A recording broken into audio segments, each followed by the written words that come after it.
날씨가 많이 추운데 실내에 있어도 손이 덜덜덜 떨리는 것 같은데요. 그런데 성도님도 보니까 갑자기 확 따뜻해지는 것 같습니다. 우리 서로 옆자리, 뒷자리 보면서 따뜻한 얼굴들 한번 보시면서 인사 나눠볼까요? 네, 저 뒤에도 네, 따뜻합니다. 보는 것만으로 따뜻합니다. 네. 사랑하는 여러분, 이 자리에 있는 우리 모두가 예수님을 그리스도로 고백하는 줄 믿습니다. 그렇다면 나는 누구인가? 이것에 대한 질문과 그 해답을 찾아가는 것을 정체성 찾기라고 하잖아요. 이런 고백을 예수를 그리스도라고 고백하는 우리의 그 정체성은 그 출발도 하나님 안에서 그 해답도 하나님 안에서 곧 말씀 안에서 발견해야 되는 줄 믿습니다. 그럴 때 우리의 삶의 참된 존재 목적을 깨닫게 되고 내가 왜 사는지 그 존재에 대한 목적을 깨닫게 되니 진짜 삶의 참 행복을 깨닫게 되더라는 것이죠. 그런데 우리가 이제 말씀 안에서 그러니까 나는 누구인가라는 그 질문을 또 말씀에서 깨닫게 되면 또 우리 신자라면은 또 이런 질문을 이어서 할 때가 있습니다. 하나님께서는 나를 어떻게 사용하실까? 정말로 눈에 보이지 않는 하나님께서 유한하고 또 눈에 보이는 우리를 통해서 또 세상에 하나님의 어떠하심을 나타내시는데 이것이 사실 기적 중에 기적인 줄 믿습니다. 그래서 그런 의미로 신자를 이렇게 말하죠. 신자는 하나님의 도구다. 이 말은 사실 19세기에 그 유명한 설교자인 그 찰스 스펄전 목사님께서도 남겼던 그 말이기도 한데요. 그러니까 하나님께서 일하실 때 도구를 사용하신다면 나는 기꺼이 그 도구가 되기를 원합니다. 스펄전 목사님은 그 자신을 하나님의 손에 들린 그 도구로 생각하면서 자신의 능력이 아니라 하나님의 능력이 자신을 통해 나타나기를 간절히 바랐다고 합니다. 그런데 신자는 하나님의 도구다 이렇게 말을 할 때 우리가 분명히 알고 있어야 될 하나가 있습니다. 그게 뭐냐면 도구라고 하는 것은 말 그대로 무언가를 할 때 무언가를 위해서 쓰여지는 것이 목적이라는 것입니다. 그러니까 다시 말해서 도구는 그냥 쓰여지고 있는 그 자체로 도구의 존재 가치를 다하고 있는 것입니다. 그러니까 도구에게 또 다른 어떤 영광이 사실 돌아가지는 않는다라는 것이죠. 그러니까 예를 들어서 어떤 목수가 집을 짓는다고 할 때 그 목수는 좋은 집을 만들기 위해서 망치며 톱이며 여러 가지 도구를 사용할 것입니다. 그리고 그 집이 다 완성이 됐어요. 그리고 누가 봐도 아주 좋은 집이 완성이 되었습니다. 그러면 그때 목수의 기쁨이 되는 것은 무엇인가요? 완성된 집이 목수의 기쁨이겠죠? 그 목수의 마음에 딱 들게 완성된 그 좋은 집이 목수의 기쁨이고 완성된 집으로 인해서 목수에게 영광이 돌아가게 되는 것입니다. 그러면 도구는 뭔가요? 그러니까 망치며 톱이며 그런 것들을 사용되어졌다. 그러니까 그런 도구로서 집을 짓는데 사용되어졌다. 이게 끝입니다. 근데 만약 우리가 나는 하나님의 도구다 이렇게 말은 하면서 내가 이렇게 하나님의 큰 일에 사용되어졌으니까 나에게도 돌아올 영광이 있는 것이 아니냐라고 생각을 하거나 또 다른 어떤 영광을 챙기려고 한다면 그것은 제대로 된 도구라고 말할 수 없을 것입니다. 여러분 신자는 하나님의 도구다라고 말하면 하나님의 도구답게 살아가야 되는 것입니다. 그러나 여러분 쉽게 우리는 하나님의 도구로 살아갑시다. 신자는 하나님의 도구입니다. 라고 말은 하지만 그것을 한마디로 바꾸면 이렇게 말할 수 있습니다. 실컷 고생을 해놓고도 뭔가 했다는 그것을 다 잊어버리고 아무것도 한 것이 없는 그런 자로 살아가야 되는 것. 이것이 도구로 살아가는 것입니다. 근데 그게 말처럼 쉬운 일이 아니라는 것이죠. 그러니까 한 것이 있으면서도 한 것이 없는 대로 산다는 것. 실제로 여러분이 이게 가능한지 한번 우리 자신을 돌아보자는 것입니다. 그러니까 우리는 언제나 내가 한 일을 기억하면서 또는 누군가가 내가 한 일을 기억해 줬으면 하는 그런 바람으로 그 한 일에 대한 대가를 기대하는 습성이 있습니다. 우리가 알든 알지 못하든 그런 습성을 가지고 있는 것이 우리 사람입니다.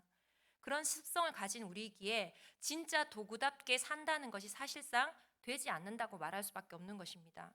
그래서 예수님이 뭐라고 말씀하셨냐면 누구든지 나를 따라오려거든 자기를 부인하고 자기 십자가를 지고 나를 따를 것이니라 이렇게 말씀하셨습니다. 같지 않습니까? 자기를 부인하라. 이 말은 곧 앞에 말과 연결을 해보면 네가 한 일은 다 잊어라. 자기를 잊어라. 이 말입니다.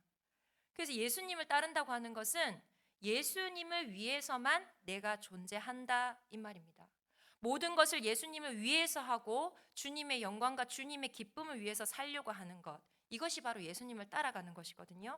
그러니까 무슨 일을 해도 내가 한 게 아니라 주님이 하셨습니다. 이런 고백으로 되고 이것이 곧 주님께 영광 돌려드리는 삶이 되면서 이것을 곧 주님을 따라가는 것이다라고 말할 수 있는 것입니다. 그러니까 이 자리에 있는 우리가 진짜로 이런 삶을 원하고 있냐? 이걸 질문을 던지는 것입니다. 사랑하는 여러분, 우리가 이런 삶이 원해지고 진짜로 되어지기 위해서는요, 먼저 내 자신에 대해서 진짜 알아야 하는 것입니다. 그러니까 나 같은 사람이 원래는 이런 생각과 이런 마음을 가질 수 없었던 사람이고 이런 말을 할 수 있는 스스로 할 수 있고 생각조차도 할 수 없었던 그런 사람이었다라는 것을 우리가 먼저 알아야 한다는 것입니다. 그러니까 다만 만약에 그렇게 되어진다면 내 안에 주님이 계시기 때문에 주님의 뜻과 마음에서 이런 일이 나오게 되었다는 것. 이걸 우리가 알 때 주님에게 영광을 드리는 자로 살아갈 수 있게 되어진다는 것입니다. 그러니까 이것을 자기를 부인하고 주님을 따라가는 신자다라고 말할 수가 있는 것이죠. 이것이 곧 또 말씀에서 말하는 자기 십자가라는 것입니다. 십자가는 어떤 자리입니까? 죽는 자리입니다. 그런데 놀라운 사실은 나는 죽고 그리스도가 사시는 자리입니다. 나는 죽었기 때문에 옛사람, 옛날의 그 나의 마음과 옛 생각으로 살아가지 않는다는 것입니다. 그래서 내 안에 주님이 사셨기 때문에 새로운 마음과 새로운 생각으로 살아가게 되는 것이죠. 그리고 이걸 아는 사람을 신자라고 말하는 것입니다. 그래서 신자는 이제 옛날에 내 마음과 내 생각으로 살았다면 도저히 할 수 없는, 도저히 보여줄 수 없는 그런 모습들. 그러니까 예를 들어서 나에게 있는 것이지만 이게 내 것으로 여기지 않고 주님께서 맡겨주신 것이다. 주님이 주신 것이다. 라고 여겨지는 모습들. 또는 나는 섬김을 받아야 되는 사람이 아니라 섬겨야 될 사람이다. 라고 여겨지는 것. 그리고 내가 좀 피곤하고 힘들고 손해를 좀 보더라도 다른 사람의 유익을 위해서라면 기꺼이 나는 그렇게 하고 싶어하는 그런 마음을 느꼈을 때 이것은 내 마음이 아니고 내 안에 계신 그 주님이 주신 마음, 그 주님의 마음이다라는 것을 알 수가 있다라는 것입니다. 그것을 다른 말로 또 주님이 내 안에 사신다라고 말할 수 있는 것이죠. 그렇지만 여러분, 내 안에 주님이 사신다, 내 안에 주님이 계신다고 해서 그 주님이 계시는 내가 또 높아지는 것은 아니라는 것입니다. 고린도후서 4장 7절 말씀을 읽어드리겠습니다. 우리가 이 보배를 질그릇에 가졌으니 이는 심히 큰 능력은 하나님께 있고 우리에게 있지 아니함을 알게 하려 함이라. 여러분, 질그릇은 뭡니까? 다만 보배를 담는 그릇일 뿐입니다. 보배를 담았다고 해서 질그릇이 높아지는 건 아니라는 말이죠. 그러니까 질그릇다운 모습은 뭔가요? 모든 영광과 능력은 내 안에 있는 그 보배, 그분에게 있다. 이렇게 말할 수 있는 것. 그것이 질그릇다운 모습인 것입니다. 그러니까 이 마음만 우리 마음에 제대로 살아있다면 우리는 살아가면서 어떤 쓸데없는 영광이나 칭찬, 높임받는 것으로 서로 경쟁하고 싸우지는 않을 거라고 하는 것입니다. 지금 제가 지금까지 말씀드린 이것을 우리는 오늘 본문에서 등장하는 그 요한에게서 잘 배울 수가 있을 것입니다. 19절 말씀에 보면요, 유대인들이 제사장과 레위인을 요한에게 보내서 요한이 누구인가를 알아오도록 지시합니다. 그러니까 24절에서 보면 알 수 있듯이 지금 19절에 말하는 그 유대인들은요, 바리새인들, 그러니까 예루살렘의 지도자들을 이야기를 합니다. 이 바리새인들이 요한에게서 알고 싶은 것이 뭐냐면 요한이 어떤 사람이기에 세례를 베푸느냐는 것이죠. 그러니까 유대인들에게 있어서 세례는 죄 씻음, 즉 자신을 정결하게 하는 의식으로 여기고 있었습니다. 그러니까 따라서 세례는 아무나 줄 수가 없는 것이죠.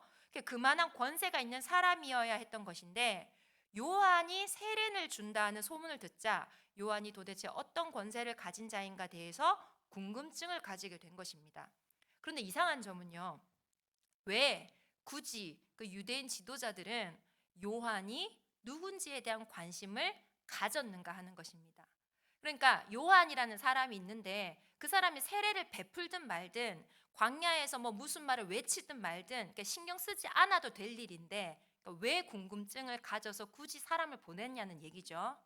자, 거기에는 사실 이유가 있었습니다. 요한이 당시 세례를 베풀 때 많은 사람들이 요한에게 몰려들었습니다. 그리고 많은 사람이 요한에게 몰려들었다는 그 이야기를 또 이제 유대인들도 들었을 거죠.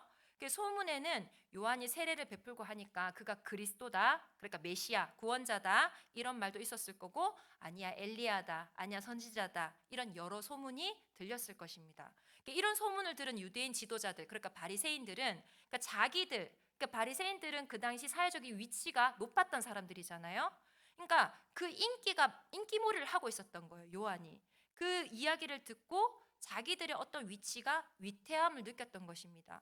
그래서 요한의 인기로 많은 사람들이 그에게 몰려들면 상대적으로 자기들의 어떤 위치가 흔들리기 때문에 자기들의 위치를 굳건히 하기 위해서 요한이 어떤 사람인가를 미리 알아보려고 했던 것입니다.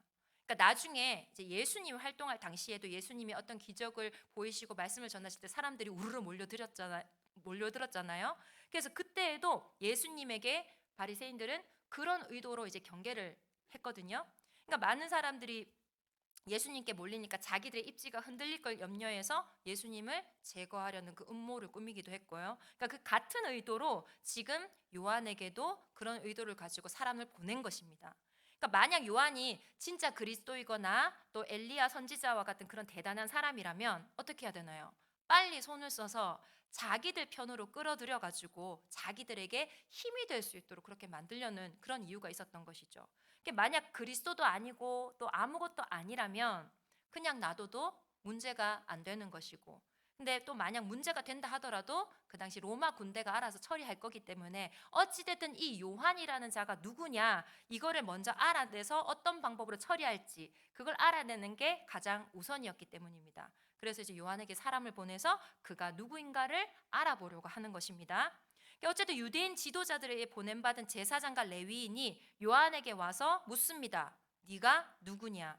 그러니까 본문에는요 사실은 이 질문은 없습니다. 네가 그리스도냐? 이 질문의 표현은 없는데 20절에 요한의 대답을 한번 보십시오. 요한이 나는 그리스도가 아니라 이렇게 대답합니다. 나는 뭐뭐가 아니다라고 대답을 하려면 질문 자체를 너는 누구냐라고 물어야 되겠죠. 그러니까 이 나는 그리스도가 아니라 이 대답을 보면서 그들이 먼저 네가 그리스도냐라고 물은 것으로 우리가 생각을 할 수가 있다는 것입니다. 요한이 나는 그리스도가 아니라라고 하자 두 번째로 그럼 누구냐? 엘리야냐? 그것도 아니다. 세 번째도 네가 그 선지자냐? 그것도 아니다. 이렇게 대답합니다. 그러자 그 사람들이 그다음에 뭐라고 얘기를 하냐면 그러면 우리가 돌아가서 우리를 보냄받은 그 사람들한테 네가 누군지에 대해서 이야기를 해줘야 되니까 너는 너에 대해서 누군지를 밝히라고 요구를 합니다. 그러자 요한이 하는 대답이 뭔가요? 우리 23절 다 같이 읽어보겠습니다. 23절 시작. 이르되 나는 선지자 이사야의 말과 같이 주의 길을 곧게 하라고 광야에서 외치는 자의 소리로라 하니라. 그러니까 제사장과 레위인이 네가 그리스도냐 엘리야냐 선지자냐라고 물었을 때 이 모든 질문에 요한은 뭐라고 대답을 하나요? 아니다. 이렇게 대답을 합니다. 여러분 어쩌면 우리는요 이런 대답은 쉽게 할 수가 있습니다. 만약에 어떤 사람이 여러분에게 와서 네가 그리스도냐? 라고 물으면 뭐라고 대답을 하실 수 있나요? 누가 감히 그래 맞다 이렇게 얘기를 안 하겠죠. 아니다 이렇게 대답할 수 있잖아요. 그러니까 물론 간이 부은 이제 그런 이단 종교의 그런 이제 교주들은 내가 맞다 이렇게 할 수 있겠지만, 그러니까 네가 그리스도냐? 다른 질문도 마찬가지예요. 네가 엘리야냐? 선지자냐? 이런 질문에 있어서 누가 감히 그래 맞다 이렇게 안 하잖아요. 우리 모두 아닙니다, 아니다 라고는 쉽게 대답을 할 수가 있을 거예요. 그런데 그러니까 너는 누구냐라는 질문을 딱 들었을 때 그게 아니니까 아니다 라는 대답은 쉽게 할 수가 있습니다. 그런데 너는 누구냐? 너는 너에 대해서 누구라고 말하냐? 라는 이 질문에 대해서는 나는 누구이다 라고 이렇게 대답하는 것은 매우 어려운 문제라고 지금 어려운 문제일 수 있다라는 것을 제가 말씀드리는 겁니다. 그러니까 물론 우리가 가지고 있는 직책이나 이게 사회적인 지위를 보고 자신의 존재를 말할 수가 있습니다. 예를 들어서 어떤 목사님의 경우에는 나는 어느 교회 담임 목사입니다. 그리고 저는 전도사님과 어느 교회 무슨 부서를 맡고 있는 무슨 전도사입니다. 이렇게 말을 할 수가 있죠. 그런데 여기에서 요한이 말하는 것을 우리가 잘 기억을 해야 됩니다. 요한이 지금 대답한 이 이야기는요, 요한은 사람 앞에서 자신이 누구인가를 보는 사람이 아니라 항상 그리스도 앞에서 누구인가를 염두에 두고 산 사람입니다. 그러니까 앞서 말한 대로 목사님이든 전도사든 또 누구든지 간에 그리스도 앞에서도 목사이고 전도사일까요? 우리가 뭐라고 이해를 할까요? 여러분이 사회에서 어떤 직책과 하시는 일, 그런 지위라든지 이런 것들이 있을 겁니다. 그런데 그것을 가지고 있다고 하더라도 그것이 그리스도 앞에서 결코 여러분의 자신의 모습은 아니라는 것입니다. 다시 질문을 합니다. 너는 너를 누구라 하느냐? 남이 너를 보는 너 말고, 네가 뭘 하는 너 말고, 너 자신은 너를 누구라고 하느냐? 이 질문을 스스로에게 한번 해보시기 바랍니다.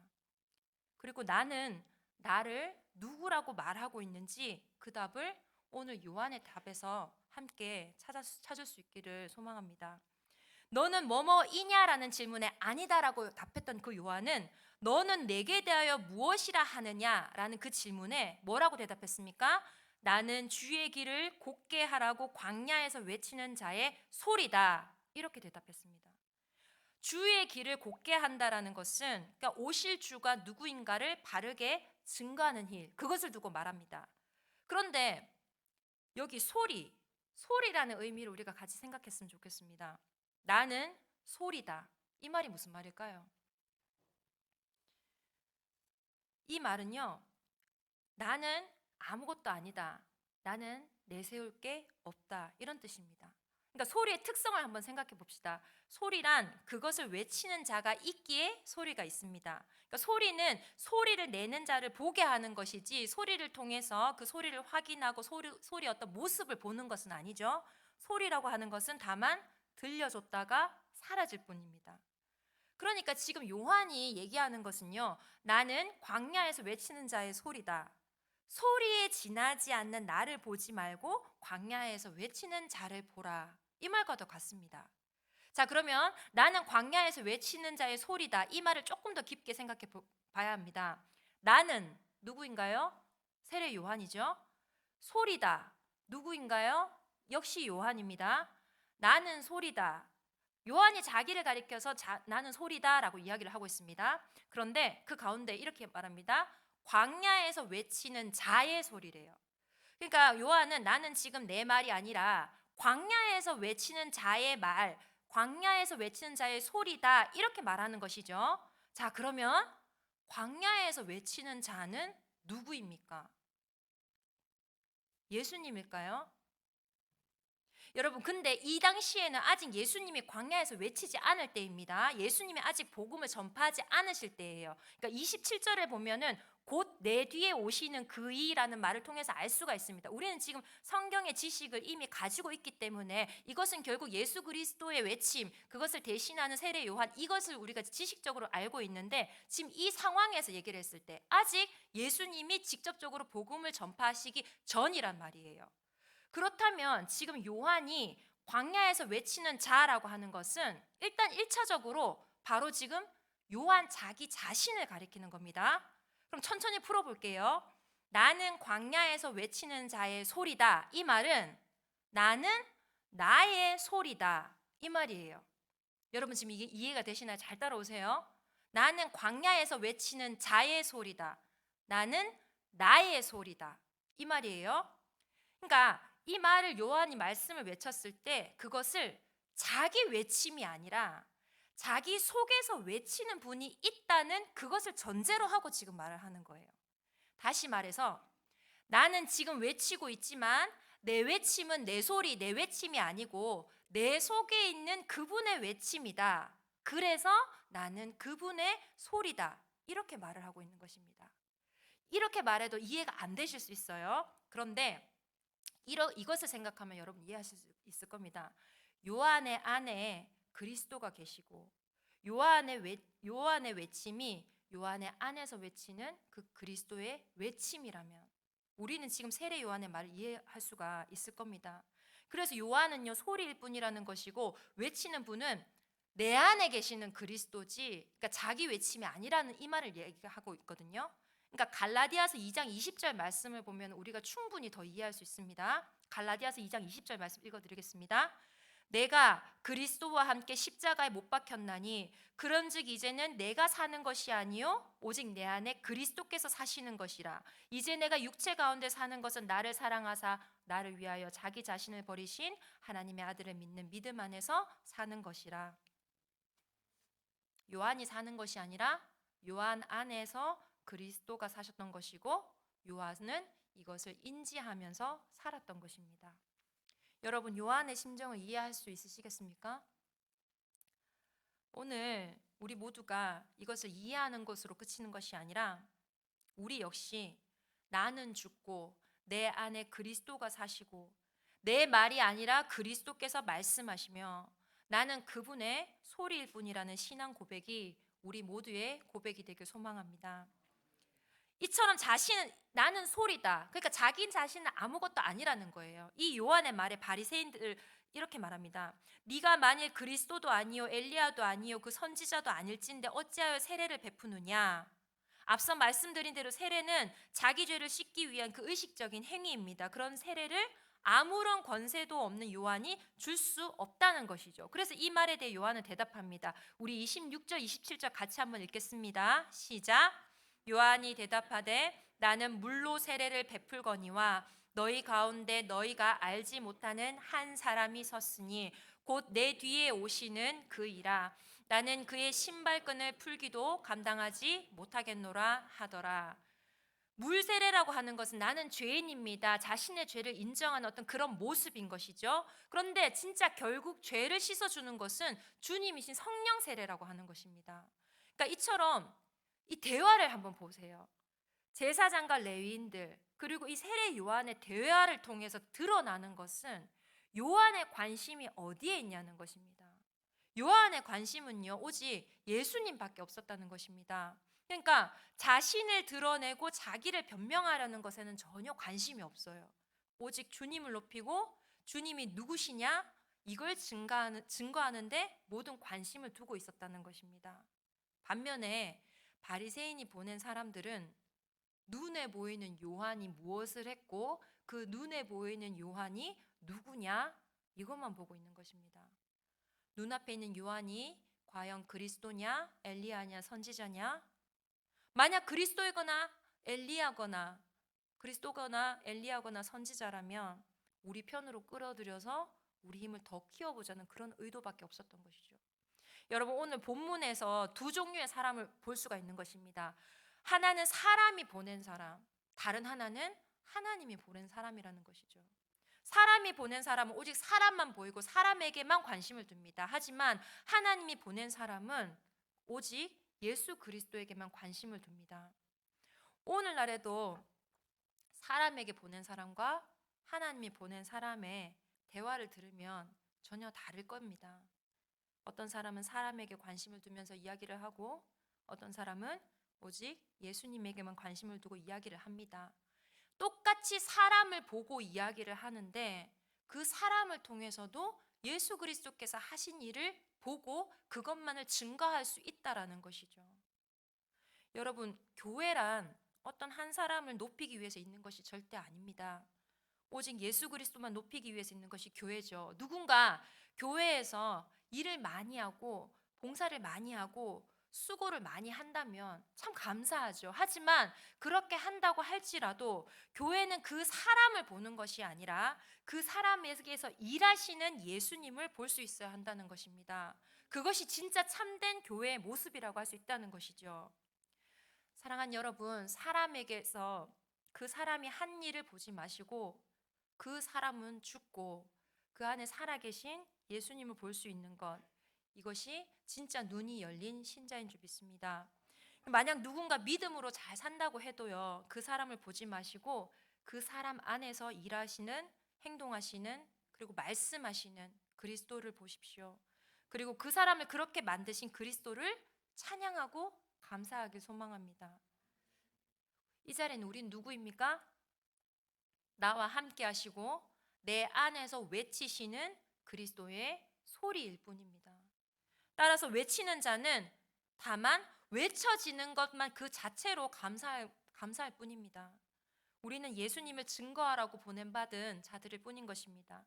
그래서 예수님을 증거하기 위해서 하나님께서 우리를 도구로 사용을 하고 있을 뿐이죠. 도구는 도구일 뿐이고 더 이상의 것을 기대할 필요도 없는 것입니다. 여러분, 하나님께서 우리를 도구로 사용하셨다고 하니까 하나님이 도구인 우리가 없으면 안 된다, 도구가 반드시 필요해서 사용하신다, 하나님 뭔가 완전하신 하나님인데 뭔가 부족한 느낌, 전혀 아닙니다. 하나님은 사실 그 도구도 없으셔도 돼요. 그러니까 하나님께서 우리를 사용하신다, 우리는 하나님의 도구다라고 말하는 것은요, 하나님이 필요해서 우리를 도구로 필요한 것이 아니라 우리 편에서 하나님의 은혜, 하나님의 기적을 감당할 수 있도록 누리라고 하나님께서 쓰시는 거거든요. 나는 아니다라고 말하는 이 요한의 고백이 우리의 고백이 되길 소망합니다. 그리스도 앞에서 아무것도 아닌 우리임에도 그런 우리를 통해 예수 그리스도만 증거되는 것이 기적 중의 기적인 줄 믿습니다. 우리 삶의 하나하나가 주님 중심으로 주님께 마음을 두는 날들이 되길 소망합니다.